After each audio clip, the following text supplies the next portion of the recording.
మాకు ఈ సంకటహర చతుర్థి వ్రతము చేయటం వల్ల మాకు ఏమిటి, దీనివల్ల ప్రయోజనం ఏమిటి అని చాలామంది ఋషులు ఆ సౌనకాది మహాములంతా కూడా ఆ మహారాజును అడుగుతున్నారు. అయ్యా, సావధాన చిత్తులై వినండి, చెబుతానని చెప్పి ఈ విధంగా చెబుతున్నారు. పూర్వం కృతవీర్యుడు, పరమ ధర్మాత్ముడు, దానశీలుడు, బ్రాహ్మణుల పట్ల దేవతల పట్ల భక్తి కలిగిన వాడు, పుణ్యాత్ముడయుండి కూడా అతడికి ఎంతకాలానికి సంతాన భాగ్యం కలగలేదు.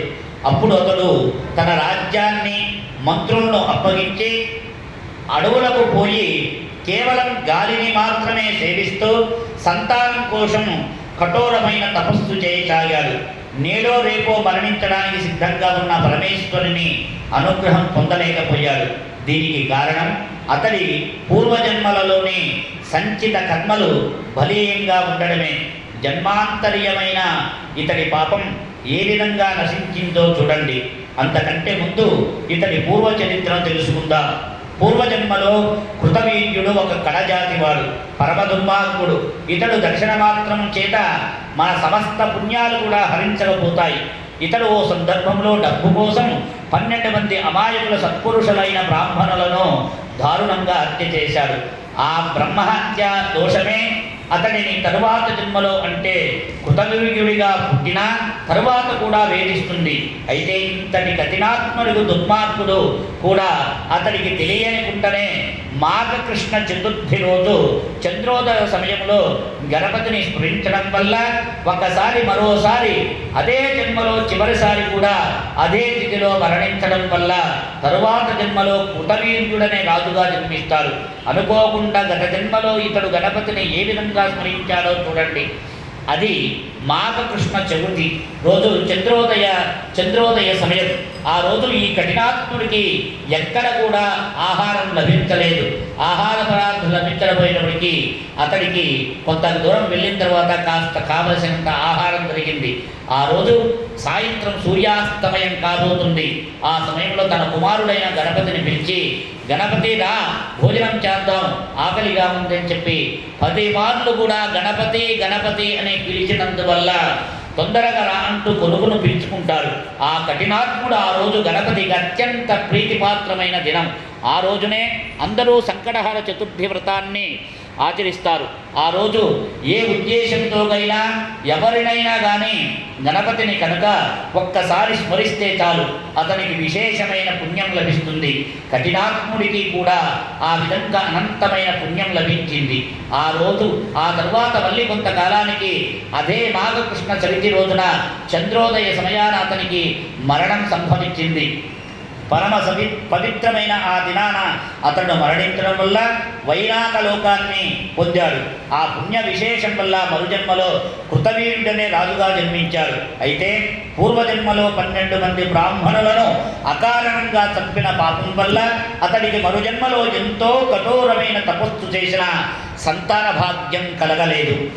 కానీ అయితే కృతవీర్యుడు 1 సంవత్సరం పాటు నియమపూర్వకంగా సంకటహర చతుర్థి గణపతి వ్రతాన్ని ఆచరిస్తే తప్ప సంతాన భాగ్యం కలగగలదని బ్రహ్మదేవుడు కృతవీర్యుని తండ్రికి తెలియజేస్తాడు.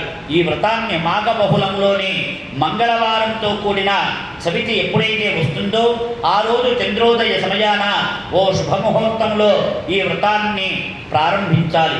విధి విధానంతో సాధకుడు 1 సంవత్సరం పాటు ఈ వ్రతాన్ని ఆచరించాలి. శమీ వృక్ష మొదట్లో కూర్చొని ఉపవాస దీక్షాపరాయణుడైన గణపతి మంత్రాన్ని సాయంత్రం అయ్యేంత వరకు కూడా వ్రతమాచరించే పవిత్ర దినముగా ఆచరించాలి. వ్రతమాచరించే సంవత్సర కాలంలో కొన్ని ఆహార నియమాలను పాటించవలసిన అవసరం అవుతుంది. శ్రావణ మాసంలో 7 లడ్లను, భాద్రపద మాసంలో దదీభక్షణ, ఆశ్వీజ మాసంలో ఉపవాసము, కార్తీక మాసం పాలను కానీ లేదా పానుగాన్ని కానీ తీసుకోవాలి. మార్గశీర్ష మాసంలో నిరాహారాన్ని, పుష్యమాసంలో గోవు మూత్రాన్ని మరియు పానకాన్ని, మాఘమాసంలో తిలల్ని, పాల్గొన మాసంలో చక్కెరను మరియు ఆవు నెయ్యిని, చైత్రమాసంలో పంచగృత్యాన్ని, వైశాఖ మాసంలో పుష్కర విత్తనాలను, జ్యేష్ఠ మాసంలో ఆవు నెయ్యితో కూడిన భోజనాన్ని, ఆషాఢ మాసంలో మధుభక్షణము చేయాలి. ఈ విధంగా ఎవరైతే క్రమబద్ధంగా నియమపూర్వకంగా 1 సంవత్సరం పాటు సంకటహర గణపతి వ్రతాన్ని ఆచరిస్తారో అటువంటి వారి సమస్త కష్టాలన్నీ కూడా నశించిపోతాయి. బిడ్డలు లేని వారికి సంతానం కలుగుతుంది, వారి యొక్క సమస్త అనోభిష్టాలు నెరవేరుతాయి. కళ్ళు లేని వారికి కళ్ళు, మూగవాళ్లకు నోరు, కళ్ళు లేని వారికి కళ్ళు తిరిగి వస్తాయి. రాజ్యభ్రష్టులకి తిరిగి రాజ్యం ప్రాప్తిస్తుంది. రాజ్యభ్రష్టులు అంటే ఎవరో కాదు, ఉద్యోగం పోయి ఏ ఆధారం కోల్పోయిన వాళ్ళు. ఇలాంటప్పుడు ఈ వ్రతాన్ని నియమపూర్వకంగా చేస్తే చాలా విశేషంగా ఉంటుంది. ఇవన్నీ మనం చెప్పాల్సిన అవసరం లే. భక్తిపూర్వకంగా ఉదయం నుంచి సాయంత్రం వరకు నిరాహార దీక్షతో, అంటే ఏమి తీసుకోకుండా ఒక జలతత్వాన్ని, పాలు కానీ ఏదన్నా జలాన్ని తీసుకుంటూ కాస్త గణేష స్మరణ చేస్తూ, పొద్దున్నుంచి సినిమాలు చూసుకోవడం అది కాకుండా గణేషుని స్మరణ చేసుకుంటూ ఆ స్వామివారికి కావలసిన పదార్థాలన్నీ కూడా ఏర్పాటు చేసుకొని చక్కగా సాయం సమయన ఓ గణపతి నీ ఆరాధన కోసమై నేను చేస్తున్నానయ్యా అని చెప్పేసి చంద్రోదయ సమయమున ఆ సమయమున స్వామివారి వ్రతాన్ని ఎవరైతే ఆచరిస్తారో ఇహమందు కానీ పరమందు కానీ సర్వశుభప్రదంగా ఉంటుంది. గణపతి దేవుని సంకట సవిత వ్రత ప్రమాత్యం అంటే ఒక్క మాటలో చెప్పాలంటే గణపతి మించిన వరదైవం మరొక్కరు లేరు. బుద్ధిమంతుల్లో వరిష్ఠుడు, జ్ఞానంలో అగ్రగణ్యుడు గణపతికి నేను నమస్కరిస్తున్నాను. ఈ తెల్లని తండ్రి నీ మా మీద దయ ఉంచి మాకు అసాధ్యమైన ఎన్ని కూడా సుసాధ్యం చేసి మేము చేస్తున్న ఈ వ్రతంలో సక్రమంగా జరగాలని చెప్పేసి ఆ విఘ్నేశ్వరుని ఎవరైతే భక్తితో వ్రతాన్ని ఆచరిస్తారో వారికి అత్యంత శుభప్రదంగా ఉంటుందని చెప్పబడుతుంది. జయ బలో విఘ్నేశ్వర భగవానుకి, ఏకదంత భగవానుకి. ధూపము